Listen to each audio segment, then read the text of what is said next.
entrevistando Sérgio Moro no Canal Livre.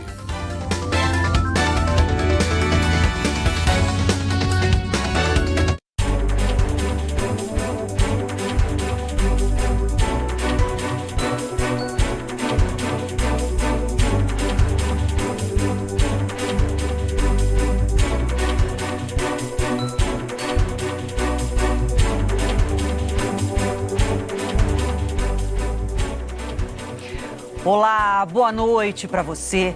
Daqui a 8 meses, a população brasileira vai às urnas. E como você já sabe, a Band acompanha cada detalhe da disputa eleitoral.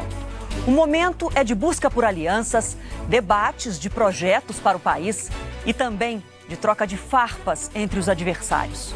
O nosso convidado de hoje passou a semana nas manchetes e fala abertamente conosco agora sobre a sua pré-candidatura à presidência da República. Ex-juiz e ex-ministro da Justiça de Bolsonaro, Sérgio Moro tenta se apresentar como uma terceira via numa disputa polarizada entre Lula e o atual presidente. Boa noite, ministro. Muito obrigada. Seja bem-vindo ao Canal Livre. Boa noite, Adriana. É um prazer estar aqui. Também Mitri, também Fernando. Sempre estou à disposição para a gente conversar. Eu acho muito oportuno nós temos esse tempo aqui para falar sobre projetos, sobre os nossos planos, então, o que a gente espera para o país. Bom, você já anunciou quem está comigo aqui nessa entrevista, então o jornalista Fernando Mitri, também tem a parceria do Fernando Schiller, vamos juntos nessa entrevista. Bom, vou te chamar de ministro. Claro. Eu queria começar primeiro avisando a todo mundo que está nos assistindo nesse momento que a gente vai tratar nesse programa do caso mais polêmico dessa semana, que é o caso da Álvares e Marçal, que envolveu o nome do senhor. O senhor passou a semana aí sob pressão e revelou os detalhes do seu contrato de trabalho com a consultoria americana. Daqui a pouquinho a gente vai tratar desse assunto. Mas eu queria começar perguntando sobre a figura do senhor perante a sociedade brasileira. Durante muitos anos, desde que deu início no país, teve início a Lava Jato, a população brasileira acostumou a olhar para o senhor nas manchetes, nos holofotes, como o juiz que combatia a corrupção no país. Só que, alguns anos depois da Lava Jato, que inclusive tirou da disputa presidencial de 2018 o então possível candidato, ex-presidente Lula, agora a realidade é outra. A Suprema Corte do país diz que o senhor é um juiz sob suspeição, que agiu sem imparcialidade, o que é essencial na figura de um juiz. E, inclusive, a condenação que levou o presidente Lula à prisão, que é o caso do triplex, acaba de ser arquivada justamente essa semana. Como que o senhor acha que o eleitor brasileiro pode confiar no senhor se o senhor esteve nessas duas situações? Primeiro, quase como um herói anticorrupção e depois um juiz considerado suspeito pela Suprema Corte. Adriana, o eleitor sabe a verdade. A Lava Jato apenas revelou esses crimes, não criou esses crimes. O que havia ali era um modelo de corrupção, um modelo de governança baseado na corrupção. Isso ficou muito bem retratado na Petrobras. Loteava-se a Petrobras, os cargos de diretores e gerentes eram negociados nos partidos políticos e as pessoas ali colocadas, elas tinham uma missão específica, arrecadar subornos, e aí eles se apropriavam de parte disso, tá? E destinavam parte desses valores para políticos inescrupulosos. E isso está provado, evidenciado, às escâncaras, é uma prova maciça. Então você tem lá gerente da Petrobras que devolveu 100 milhões de dólares que recebeu em suborno. Você tem a Petrobras reconhecendo, admitindo que teve 6 bilhões de reais de prejuízo em suborno. Você tem casos, né? Não foi só o Lula, Cabral, Cunha, vários diretores, políticos de vários partidos, empreiteiras, grandes empreiteiras brasileiras admitindo que pagaram suborno. Então, as pessoas sabem a verdade, sabem quem combateu a corrupção. O que a gente está vendo agora, lamentavelmente, é aquela velha história de que se você é rico, se você é poderoso, a lei não se aplica a você. O que eu acredito, particularmente, é num país diferente. Eu acredito num país que a gente precisa construir, que ninguém pode se afirmar como estando acima da lei. E as pessoas sabem disso. Mas, ministro, eu digo sobre a verdade em relação ao senhor. O senhor fala do... O senhor acusa as pessoas que o senhor condenou. E em relação ao senhor, quando a Suprema Corte diz que o senhor cometeu atos de inequívoca imparcialidade, Não existe nenhum ato que eu pratiquei que foi ilegal, de atentado à que foi imparcialidade, errado, no caso. e jamais houve qualquer perseguição pessoal a quem quer que seja. O que existe aqui, sim, é o sistema político reagindo, gerando impunidade dos poderosos, que não é o que os brasileiros querem. Os brasileiros querem, sim, um país que cresce, que é importante, que gera emprego, que gera renda, mas querem poder chegar na casa deles e falar lá para um filho deles, roubar é errado. Se você roubar, você vai sofrer as consequências. Não querem ter essa visão de país, que se você é rico o suficiente, se você é poderoso o suficiente, se você é amigo de X ou amigo de Y, você escapa impune dos seus crimes.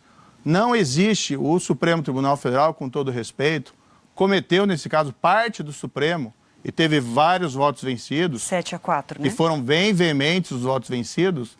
O Supremo cometeu um baita erro judiciário. É um julgamento que não se sustenta. Você não consegue explicar esse caso, por exemplo, no exterior. Teve alguma prova fraudada contra o ex-presidente Lula? Teve alguma prova que foi ocultada contra o ex-presidente Lula? Como é que o ex-presidente Lula, aí eu até pergunto para você, Adriana, qual que foi a explicação que até hoje o presidente Lula deu, por exemplo, para aquelas reformas que Odebrecht e OAS fizeram no sítio que ele ocupava como se fosse dele? Você não tem explicação nenhuma. Qual que é a explicação que o PT dá até hoje para esse verdadeiro saque que houve da Petrobras durante 10 anos, durante o governo do PT?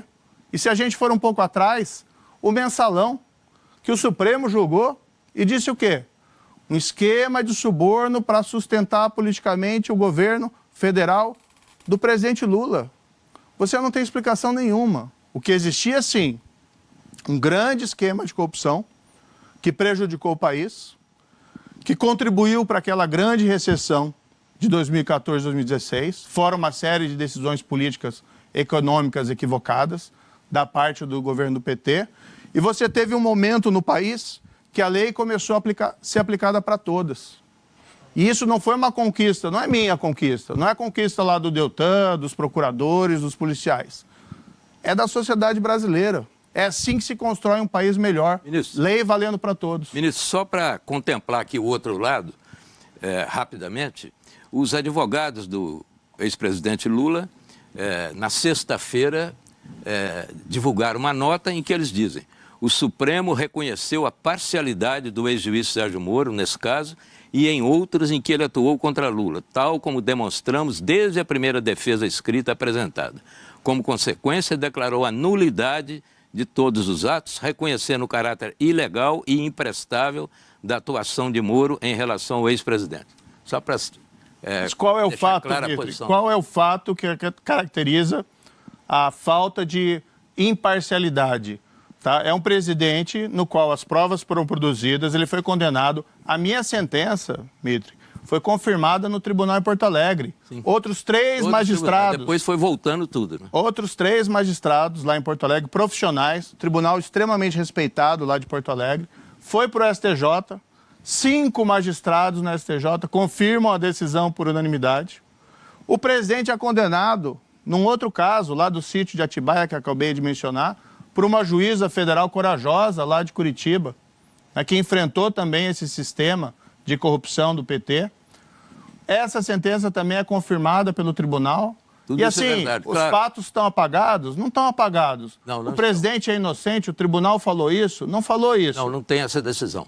Mas, ministro, depois de os casos serem aprovados por todos esses tribunais, isso é verdade, apareceram novas informações. E aí entraram aquelas histórias das conversas do juiz Moro com o promotor Dallagnol, o procurador Dallagnol e tal. E aí configurou-se, para muitos, inclusive para o Supremo, uma participação do julgador na preparação da acusação. Esse virou o grande problema. Aí foi isso Marco Aurélio, o Gilmar Mendes é que levantou isso no Supremo, e aí tudo voltou a estacar zero. Ministro Marco Aurélio, falando sobre essas mensagens, disse lá que conversas ali entre juízes, procuradores e advogados são normais, fazem parte da praxe jurídica brasileira.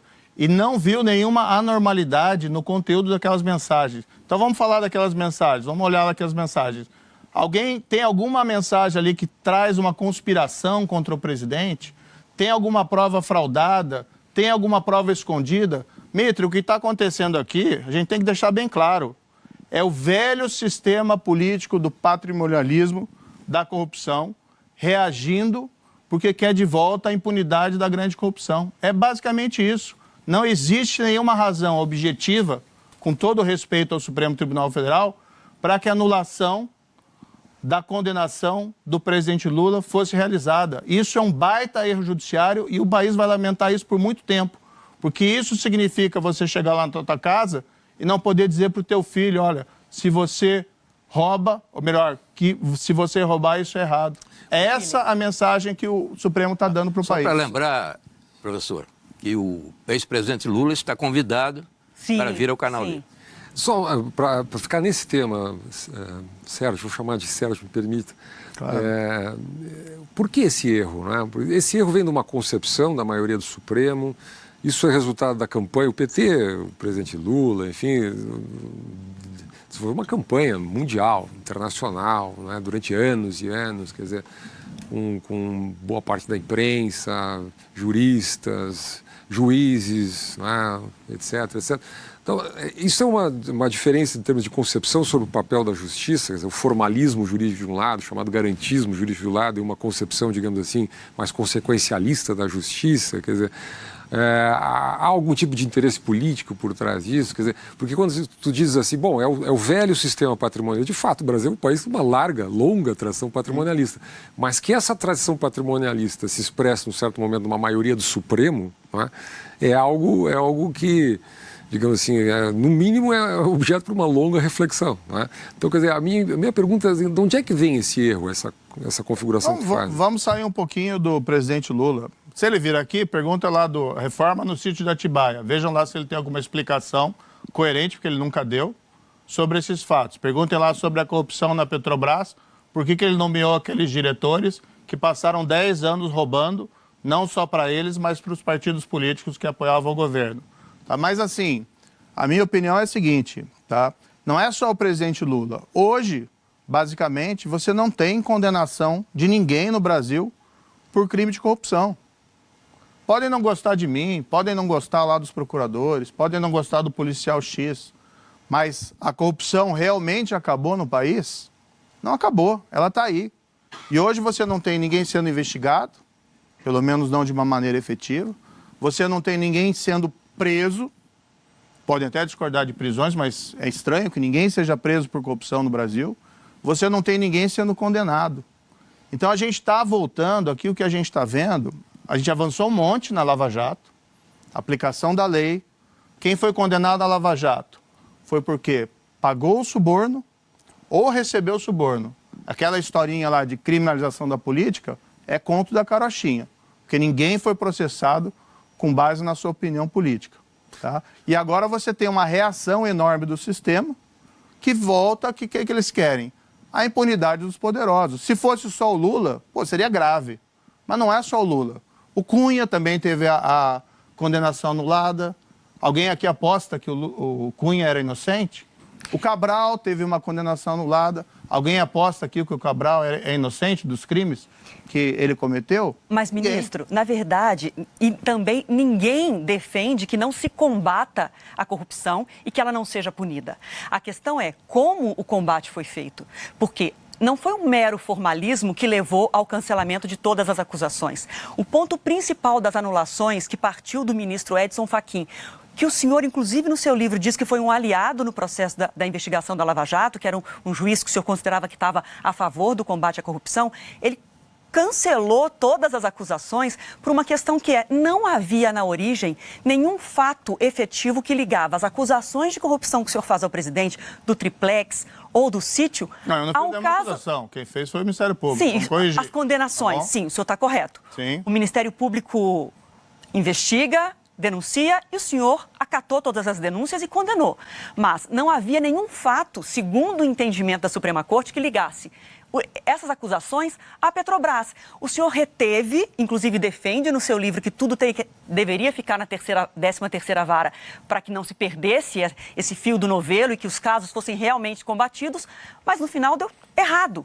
Porque se tivesse sido julgado pelo juiz competente... Tinha sido talvez... anulado do mesmo jeito, Adriana. Mas aí, aí é uma bola de cristal do senhor. Do sistema político. Veja bem, não é a questão... Eu acho interessante que fala assim, olha, ninguém é contra o combate à corrupção, a gente tem que combater a corrupção, o problema é como. O fato objetivo é, ninguém está sendo condenado por corrupção no país chamado Brasil hoje. O sistema político reagiu, mudaram leis para que ficasse isso mais difícil, tá? Procuradores, juízes, policiais estão sendo intimidados para que não façam o trabalho deles. É esse o país que a gente está construindo quando você diz lá, por exemplo, que realmente tem que rever as condenações lá da Lava Jato. Não teve nada ali de ilegal, nada de errado. Nem quando Pode o senhor, ter por até exemplo... assim alguma coisa que você discorde, alguma opinião. O Supremo Tribunal Federal, vamos deixar claro, ele autorizou a prisão do ex-presidente Lula em março de 2018. Só foi expedido mandado de prisão. E nem foi por mim, foi pelo Tribunal Regional Federal da 4ª Região.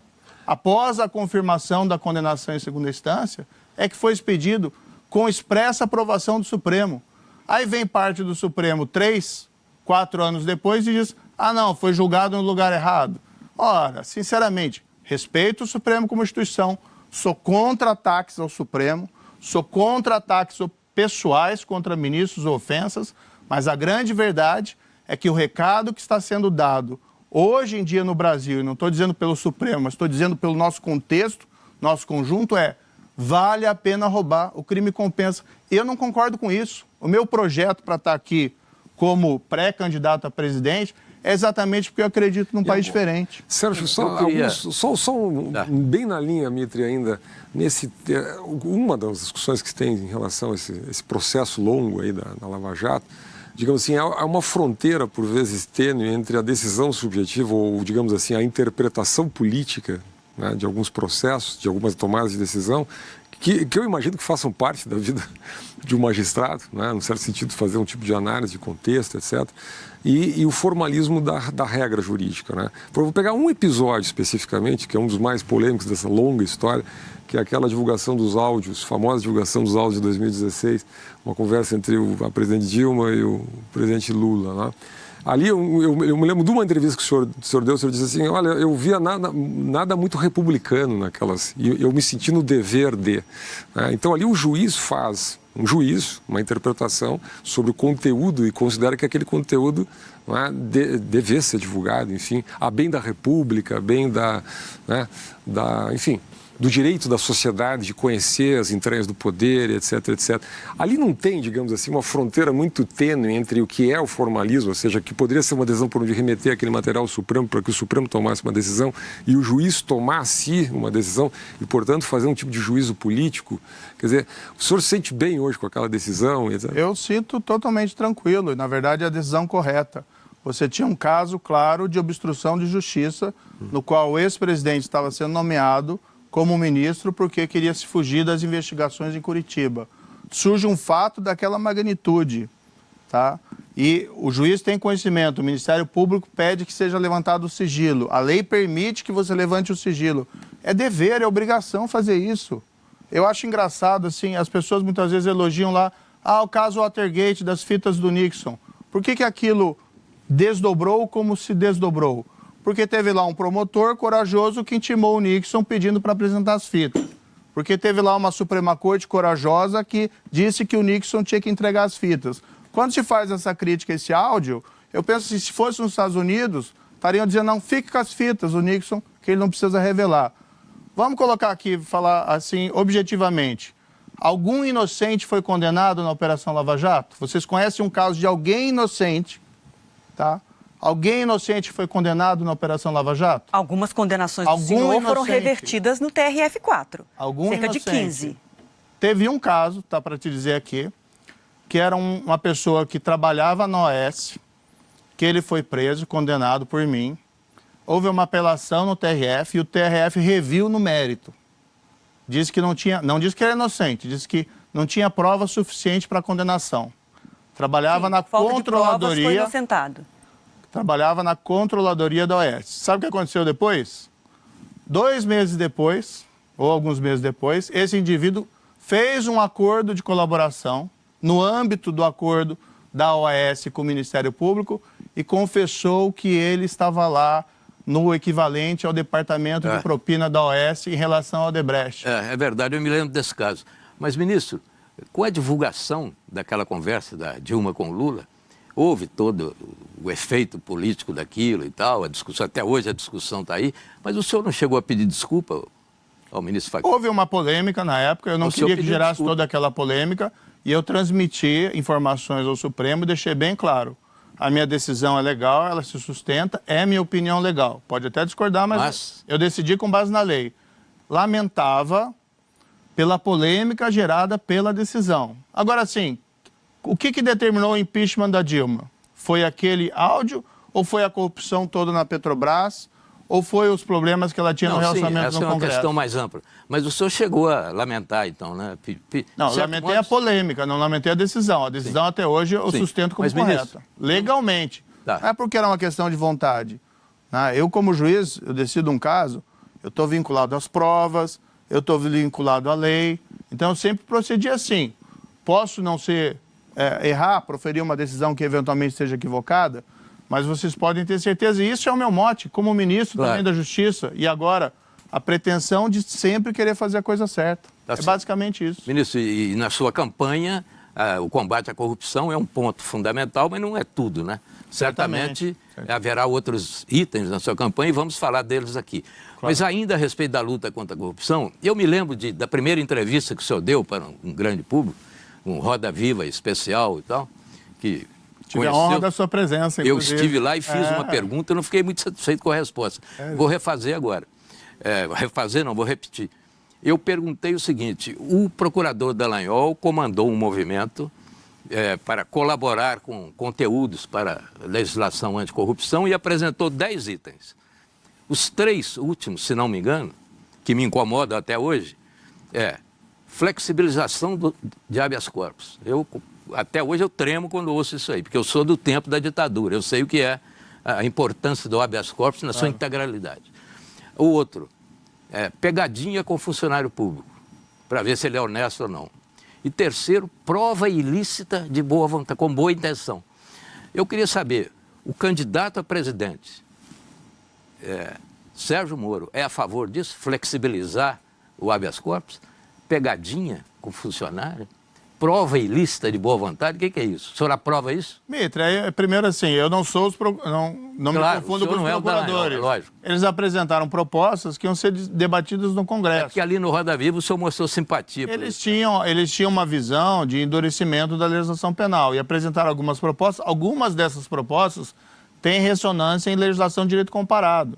Tá? Agora, eu não me coloquei como um defensor, eu não me cabia naquele momento, como juiz, ficar fazendo crítica. E o candidato Moro é a favor dessas três? Não sou a favor. Eu acho que, inclusive, a gente tem que falar das outras propostas do projeto. A gente quer fundar o nosso projeto aqui que a gente está apresentando na retomada do crescimento econômico, com responsabilidade fiscal, com responsabilidade social. Esse é especificamente o foco. Claro. Agora, algo que eu posso lhe garantir, também está no meu DNA o combate à corrupção. Claro. Então, não vou fazer como esses outros aí que muitas vezes são eleitos, dizendo que vai combater a corrupção e depois chegam lá e abandonam completamente essa pauta.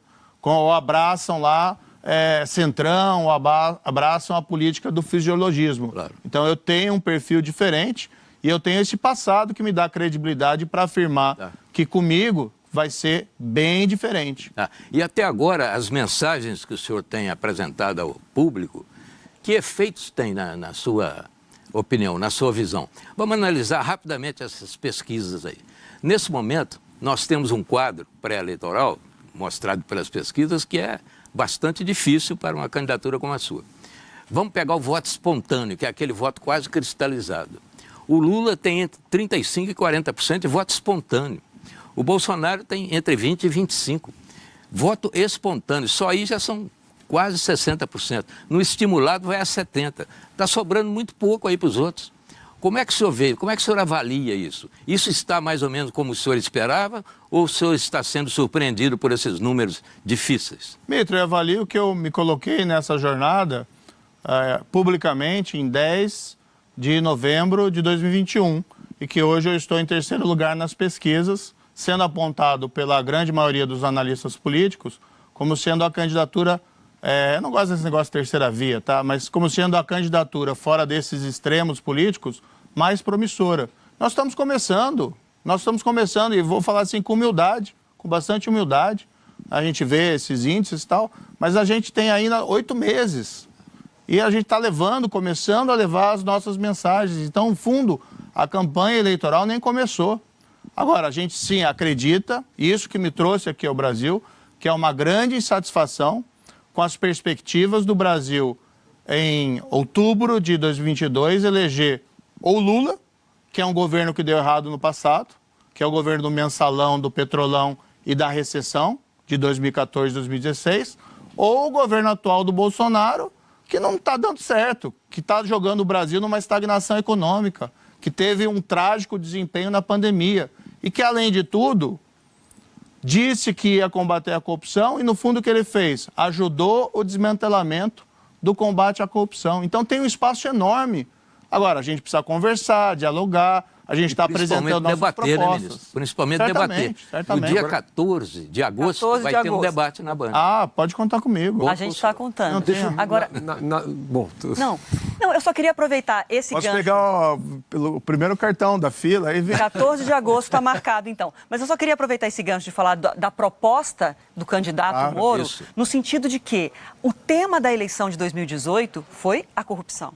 E o tema da eleição de agora é economia, é pobreza. Pobreza. Nós temos mais de 30 milhões de pessoas que não têm comida suficiente, pelo menos 20 milhões que passam fome, que chegam a ficar 24 horas sem nenhum alimento. Abaixo da linha de pobreza, 30. se me permitir Sim. até, Adriano, complementar nessa linha. Bom, termina que eu vou... Não, por favor. Um complemento, né? Porque, assim, hoje nós temos uma inflação mais acentuada que nós tínhamos há 4 anos atrás, etc. É plausível que o tema econômico seja mais presente. Mas tem um problema, exatamente na linha do que o Adriano estava colocando, que a mim parece, quer dizer, o grande dilema da terceira, vou usar essa palavra aí, terceira via, vamos lá, né?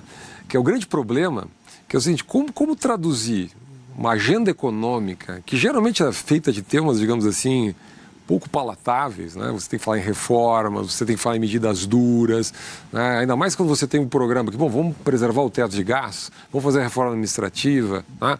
Vamos modernizar o país, vamos privatizar coisas que precisam ser privatizadas, vamos fazer uma política de austeridade fiscal, por exemplo. Tudo isso não são bandeiras provavelmente populares e nem simples de explicar.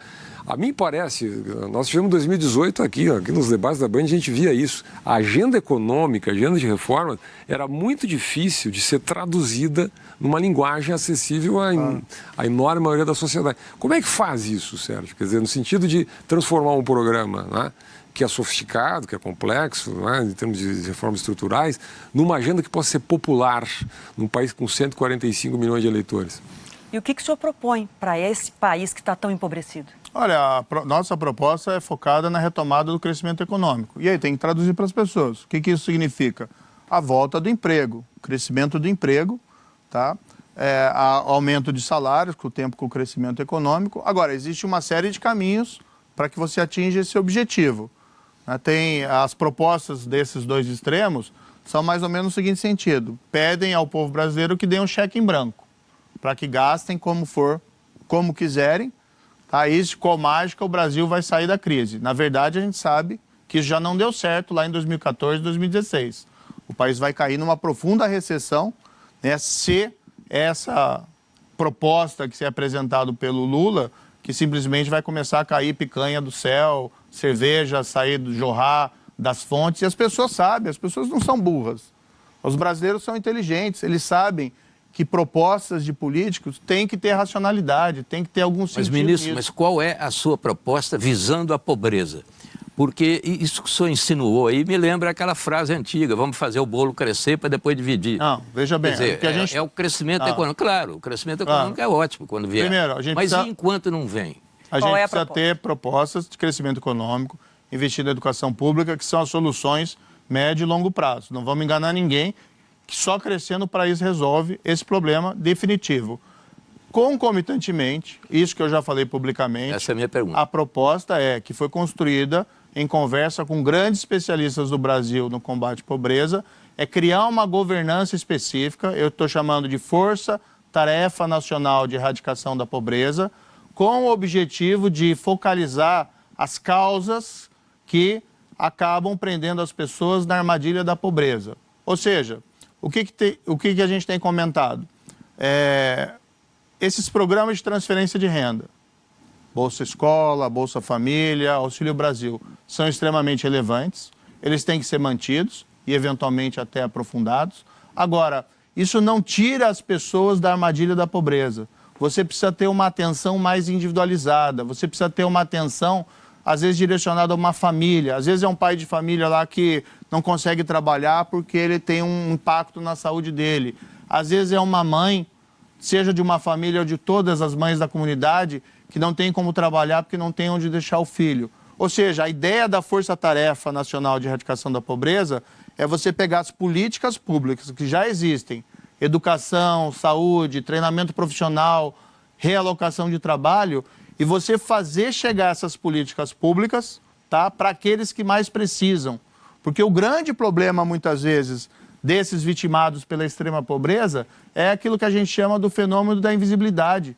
O Estado não consegue chegar neles. Então eu quero criar, sim, e essa é a proposta, criar uma Força-Tarefa Nacional de Erradicação da Pobreza, que vai ter uma missão. A ideia da Força-Tarefa é a ideia de missão para a erradicação das causas da pobreza em comunidades ou famílias ou para indivíduos específicos. E aí eu tenho como cobrar. Qual que é a ideia também da Força-Tarefa? Não vou criar uma burocracia nova, não vou criar um concurso e criar um órgão novo em Brasília para aumentar a burocracia. Aí que vem a expressão força-tarefa. Vamos pegar os melhores dos melhores do serviço público brasileiro, da área de educação, da área de saúde, assistência social. Vamos colocar essas pessoas juntas, tá? Compartilhando planos, fazendo projetos e levando essas políticas públicas mais necessárias para esses grupos. Ou seja, é uma ação complementar que pode ser muito efetiva, que vai ser muito efetiva, tá? Em relação ao que a gente já tem.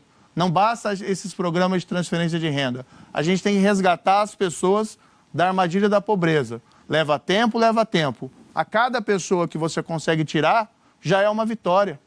Isso a gente vai fazer. Esse é o projeto, na verdade, número 1, junto com políticas econômicas responsáveis que reduzem a inflação, que propiciem a diminuição dos juros, que aumentem o potencial de investimento na nossa infraestrutura, para que a gente retome também o crescimento econômico. Tá? Mas a gente precisa, sim, e você está com toda a razão, dar respostas imediatas a essas aflições da população. Fila do osso, é intolerável. Tem gente caçando lagarto, né? Teve reportagem em jornal, voltando a caçar lagarto no sertão para se alimentar. Num país que é basicamente o celeiro do mundo, número 1 na produção de vários alimentos, como é que você consegue justificar isso? E numa situação dessa, ministro, o plano de assistência de distribuição de renda, como um Bolsa Família, que mudou de nome agora, Auxílio Brasil, o senhor chegou a dizer que era uma exploração política da pobreza. Não se torna essencial quando a pessoa está na fila do osso, quando a pessoa está caçando lagarto? É essencial, não tem nenhuma dúvida. Eu nunca disse que nós vamos suprimir isso, ao contrário, é um programa extremamente valioso e tem uma eficiência no combate à pobreza. Agora, o que eu acho errado é quando se explora a pobreza para fins políticos eleitorais. Daí exatamente a força-tarefa que eu quero criar no formato de uma agência, tá? Junto ao Poder Executivo Federal. Por quê? Eu não quero colocar isso no ministério. Eu não quero lá que eu tenha que nomear um político que pode utilizar aquilo de maneira político-partidária. Explorar a pobreza para ganhar voto é lamentável. E, a meu ver, desculpe, é isso um pouco que aconteceu quando você começa a mudar esses nomes. Começou lá no Fernando Henrique, Bolsa Escola. Aí vem para o PT um programa de nuance muito parecida, claro, foi ampliado, né, e tem algumas modificações, mas por que mudar o nome para Bolsa Família? Porque queriam tirar a marca do Fernando Henrique Cardoso. E agora, por que muda para Auxílio Brasil e não fica Bolsa Família? A mesma coisa. Ou seja, o que a gente tem aqui, tá, é exploração política da pobreza. Eu não estou dizendo, eu acho inclusive que esses programas de transferência de renda são essenciais, são importantes e eles têm que inclusive ser aprofundados. Agora, também nós temos que discutir muitas vezes a focalização melhor dele para aqueles mais vulneráveis. Porque tem muita gente aí que, em que pese esteja na mais absoluta miséria, que não recebe. Ministro, no Agora, próximo ministro, bloco... Quando se fala em pobreza, nós estamos falando, no Brasil, nós estamos falando, na verdade, de um quadro que se amplia. Há 3 meses nós tínhamos 20 milhões de brasileiros abaixo da linha da pobreza. Há 1 mês e meio eram 25, agora é 30. Quer dizer, tem uma ascensão de números aí que é uma coisa brutal. Agora, sobre esses pobres, sobre a sociedade toda, mas especialmente sobre os pobres, ainda que indiretamente, tem 2 horrores. Um é a inflação, tirando a capacidade de compra do pobre. E o juro alto que pode não atingir diretamente, mas indiretamente atinge. Nós estamos caminhando agora para uma relação muito difícil, que é um crescimento de 0,3% ou 0,4%, com 10%, 12% de juros. Essa dupla aí é difícil conviver com isso. A previsão oficial, na verdade, é 0,38% do Banco Central. 0,38%. Isso é estagnação econômica. Agora, não, mas pensa no juro de 10%, 11%, 12% convivendo com isso. Então, é um inferno. Eu concordo totalmente, Dmitry. Eu acho que é prova de que esse governo fracassou. Eu quero solução. O professor Pastor escreveu um artigo sobre ideias econômicas e tal, mas não entrou em detalhes. Eu queria saber se isso já evoluiu. Quer dizer, por onde começa a luta contra a inflação e contra os juros altos? Começa, por exemplo, na austeridade fiscal. O que você vai fazer com o teto fiscal? Bem, para você ter propostas, você tem que ter um bom diagnóstico. Como que a gente chegou nessa situação? De certa maneira, o que a gente está vendo hoje é a repetição de Dilma de 2014. Né? O Dilma do PT e, de certa maneira, aqueles erros foram plantados lá no governo Lula no segundo mandato, que gerou a maior recessão da nossa história. Gasta, gasta, gasta para ganhar a eleição. Por isso que eu digo, o que a gente está vendo hoje é Bolsonaro querendo um cheque em branco para gastar para ganhar a eleição. E a conta vai ser paga a partir de 2023. Vamos entrar em uma profunda recessão se nós não impedirmos isso. O que diz o Lula nas propostas dele, aparentemente o PT não aprendeu nada, nem em relação à corrupção e nem em relação à recessão que ele provocou, que ele também quer um cheque em branco para que ele possa gastar a partir de 2023. O que nós temos que fazer? Nós precisamos, sim, ter responsabilidade social, focalizar os recursos naqueles que mais precisam, mas a gente precisa restaurar algo que é fundamental para o crescimento econômico, que é a confiança. E para isso a gente precisa, sim, de uma âncora fiscal. Seja uma reavaliação do teto de gastos, porque ele foi deformado, e eu não sei se hoje ele tem a mesma credibilidade que ele teve no passado, ou seja uma nova âncora fiscal que estabilize a relação entre a dívida e o PIB, porque senão não tem retomada do crescimento econômico. O que aconteceu? Quando eles deformaram o teto, isso automaticamente gera quebra da confiança no Brasil e o incremento dos juros. Qual o país que vai crescer com juros dessa magnitude? E a gente vê ainda as pessoas pensar, mas isso é muito etéreo, ninguém dá para entender, é muito abstrato. Não, meu amigo, isso está refletindo no seu bolso. É isso. Isso está refletindo lá na tua dívida, no cartão de crédito, no teu cheque especial. Isso está refletindo das pessoas que sequer têm isso, porque infelizmente é um país muito desigual. Isso está refletindo de você não encontrar emprego. Porque a inflação descontrolou, o governo foi responsável, o dólar está nesse patamar porque o governo foi responsável, o presidente passou o ano passado, metade do ano passado, sugerindo que ia ter um golpe de Estado, e aí o dólar explode, isso gera inflação, o Banco Central reage aumentando os juros, está entregue à estagnação. Aliás, o professor Pastore coloca nesse artigo a condição da estabilidade institucional como fundamental para o crescimento econômico. Esse é um ponto fundamental que nenhum candidato pode oferecer isso dos extremos. Desculpe, né? Pode falar primeiro, Não, de jeito nenhum. Pode falar, desculpe. Não, de jeito nenhum. Eu só quero propor, porque eu estou recebendo a mensagem aqui que a gente precisa ir para o intervalo. Então, eu quero propor que o comentário em relação ao que o Dmitry disse fica para o próximo bloco. Pode ser? Não, de jeito nenhum. No próximo bloco também a gente vai falar sobre o caso da Álvares e Marçal, as explicações que o ex-ministro deu pelo trabalho que prestou à consultoria americana. A gente volta daqui a pouco. Até já.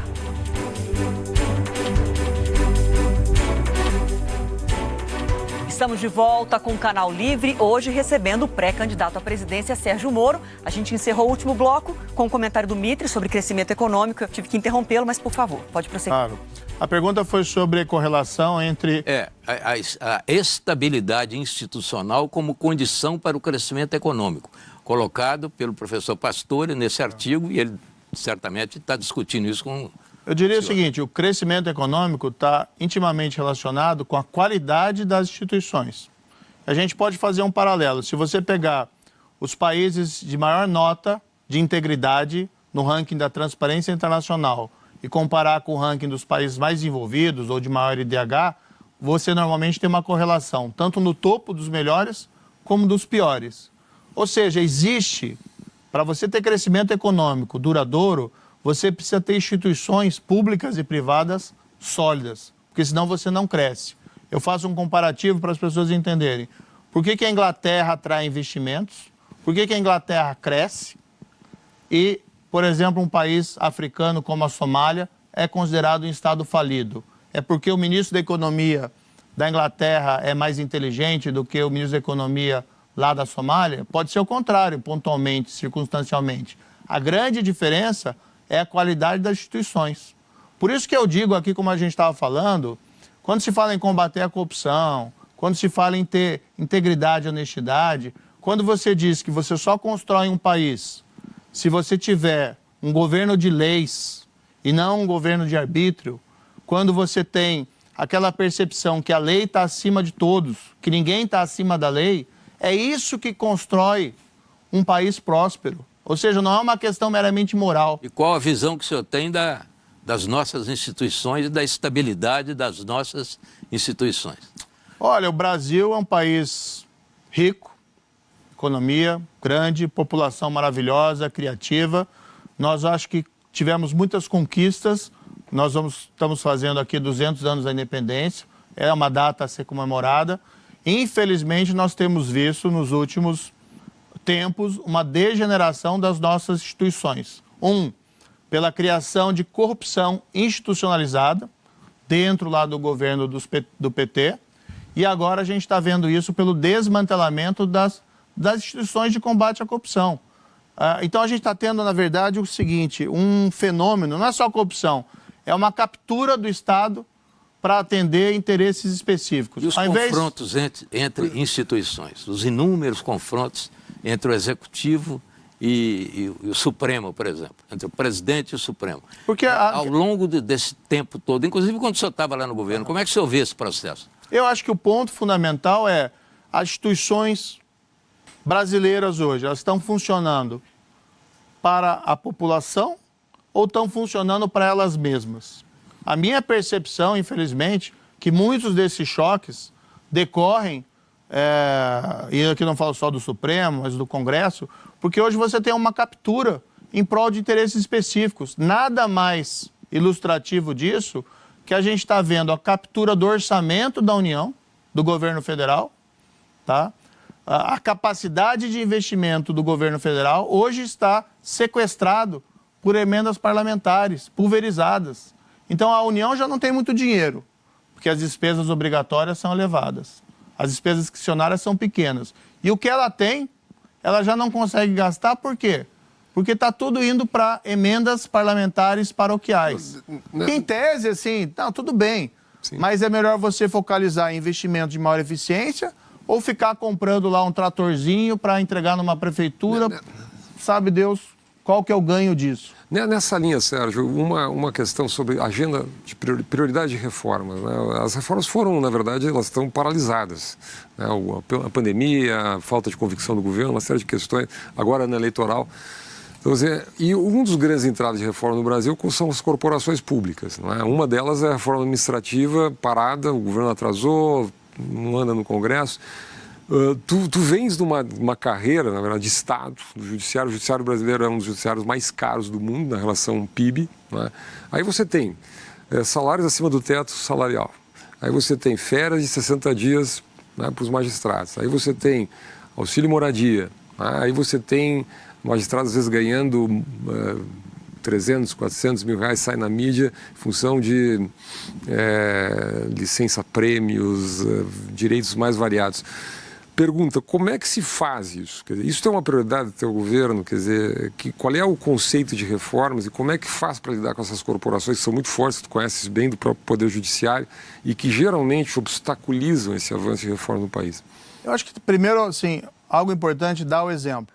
Eu tenho dito e repetido, nós vamos apresentar, tá, uma proposta de emenda constitucional já no início para acabar com o foro privilegiado. Para todo mundo, inclusive para o presidente da República. A classe política tem que demonstrar que ela está disposta a fazer sacrifícios para poder pedir sacrifícios a outros grupos. Por exemplo, a gente precisa fazer essas reformas tributária, administrativa, são fundamentais para que a gente consiga ter um governo, um serviço público de qualidade, para que a gente tenha um sistema de impostos minimamente racional. Tá? Agora, a gente, quando faz essas reformas, você tem que pedir alguns sacrifícios, tem ganhos e perdas. Embora a longo prazo todo mundo ganha, é isso que nós acreditamos. Você tem que começar cortando o privilégio da própria classe política, você tem que dar o exemplo, para você poder sair daquela lógica de que corta dos outros, mas o meu permanece. Né? O presidente da República tem que dar o exemplo, ele tem que ser o primeiro, né? Tem que ser o primeiro a demonstrar que ele está disposto a fazer sacrifícios para que ele possa construir instituições sólidas desse país e a gente dá aquele grande salto.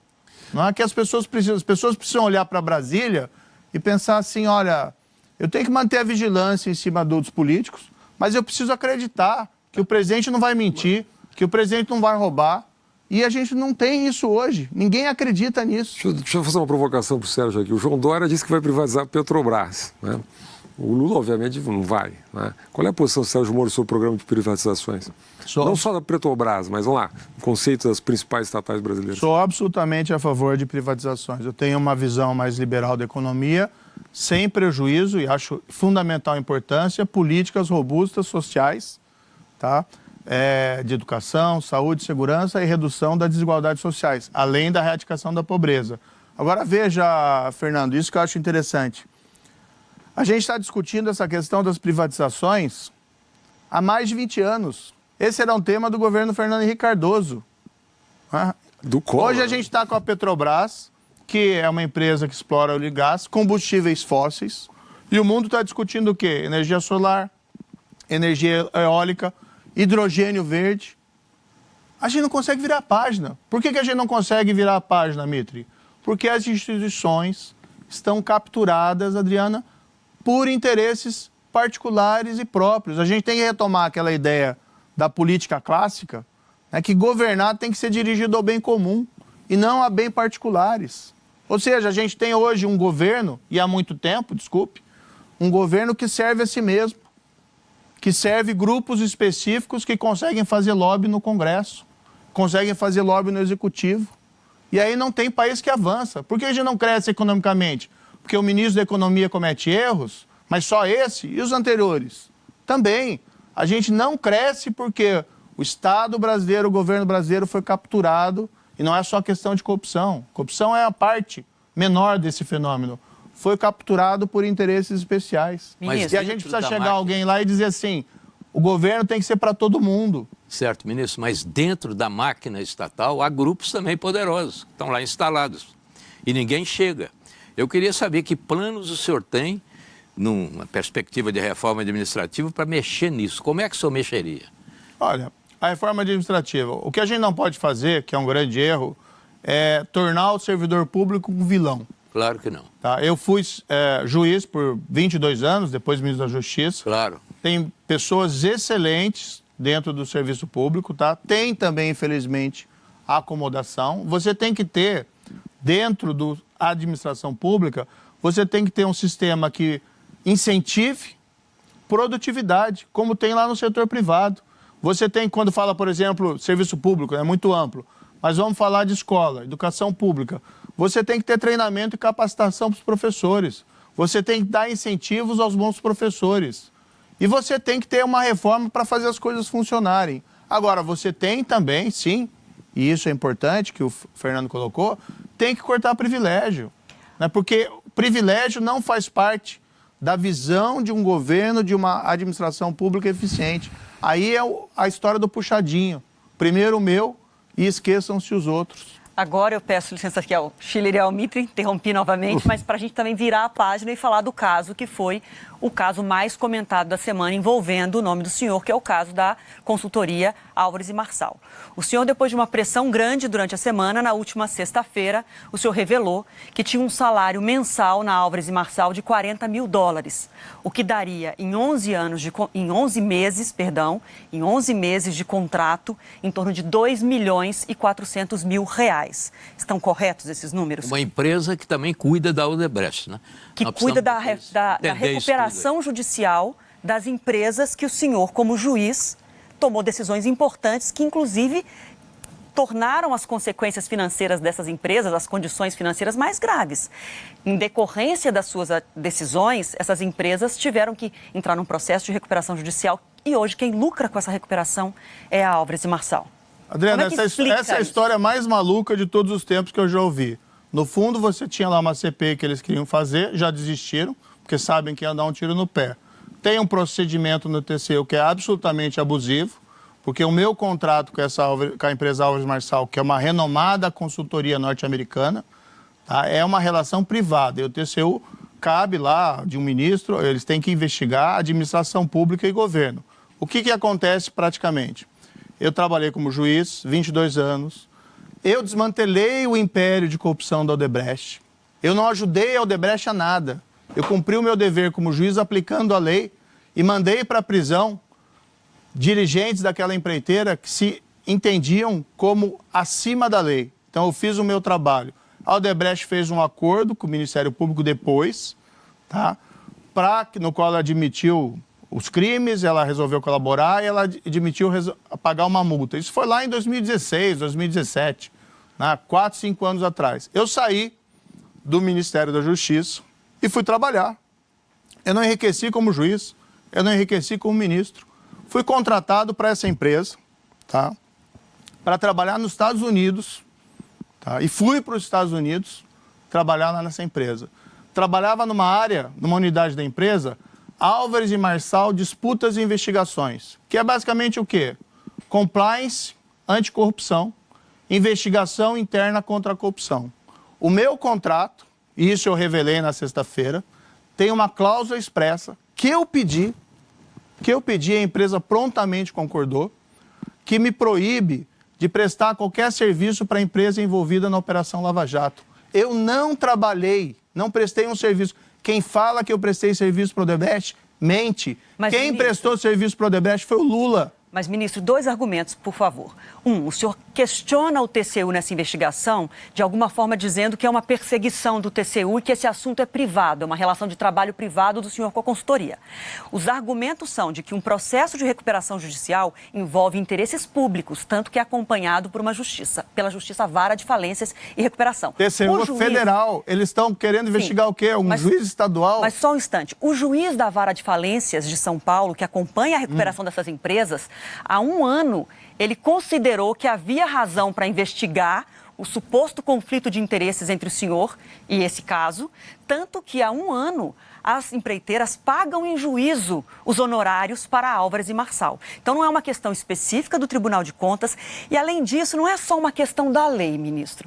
A figura que o senhor ocupou durante tanto tempo, que nós começamos o programa falando disso, como uma pessoa que defendia a plena transparência, isso foi o padrão da Lava Jato, quando o senhor é colocado sob suspeição, abrir todos os detalhes desse contrato, se o senhor tem empresa no exterior, como foram os pagamentos, não é o que se espera da pessoa que defendeu a vida inteira, ou pelo menos durante toda a Lava Jato, a régua da transparência? Adriana, me desculpe, mas você está mal informado. O próprio juiz estadual já reviu a decisão e liberou todos os pagamentos para Álvares e Marçal, porque entendeu que não tinha nada de errado, que aquilo era uma mera fantasia. Nós confirmamos hoje com a Vara e com os advogados das empreiteiras Você pode confirmar lá que o juiz tem a decisão judicial, já liberou os honorários para Álvares e Marçal, porque não viu nada de errado. O que existiu ali, ele tomou uma medida até pressionado por essa pressão lá do TCU, tá? de cautela, e já liberou, porque essa história é o maior absurdo que eu já ouvi na vida. Eu recebia, tá? pela Álvares e Marçal Disputas e Investigações, com o CNPJ, e esse CNPJ foi informado na sexta-feira, tá? E essa empresa que foi nomeada pelo juiz, não é uma empresa que foi escolhida pela Odebrecht, é uma empresa que foi escolhida pelo juiz, Álvares e Marçal Recuperação Judicial, com um CNPJ diferente. Então, sequer a fonte de receita é a mesma. Então, eu não prestei serviço para a Odebrecht, eu não prestei serviço para nenhuma empreiteira Lava Jato. Quem prestou serviço foi o Lula, tá? O Lula que tem que explicar as palestras, lá o sítio de Atibaia. Existe sim uma perseguição, porque o TCU não tem nenhuma competência para realizar esse tipo de trabalho, não tem atribuição de investigar a relação privada ou a decisão de um juiz do Estado. TCU é Tribunal de Contas da União. O que existe aqui é abuso de poder. Agora, vou deixar bem claro, eu não me curvo ao abuso de poder. Quando houve essa ameaça de CPI, eu esperei, a CPI voltaram atrás, porque é uma história, uma pataquada. Eu não devo nenhum esclarecimento ao TCU, mas eu fiz na última sexta-feira, adotando aquela postura de transparência que você mencionou, mas eu já fiz isso, tá? Revelando lá os meus vencimentos, tudo detalhadamente o que eu recebi.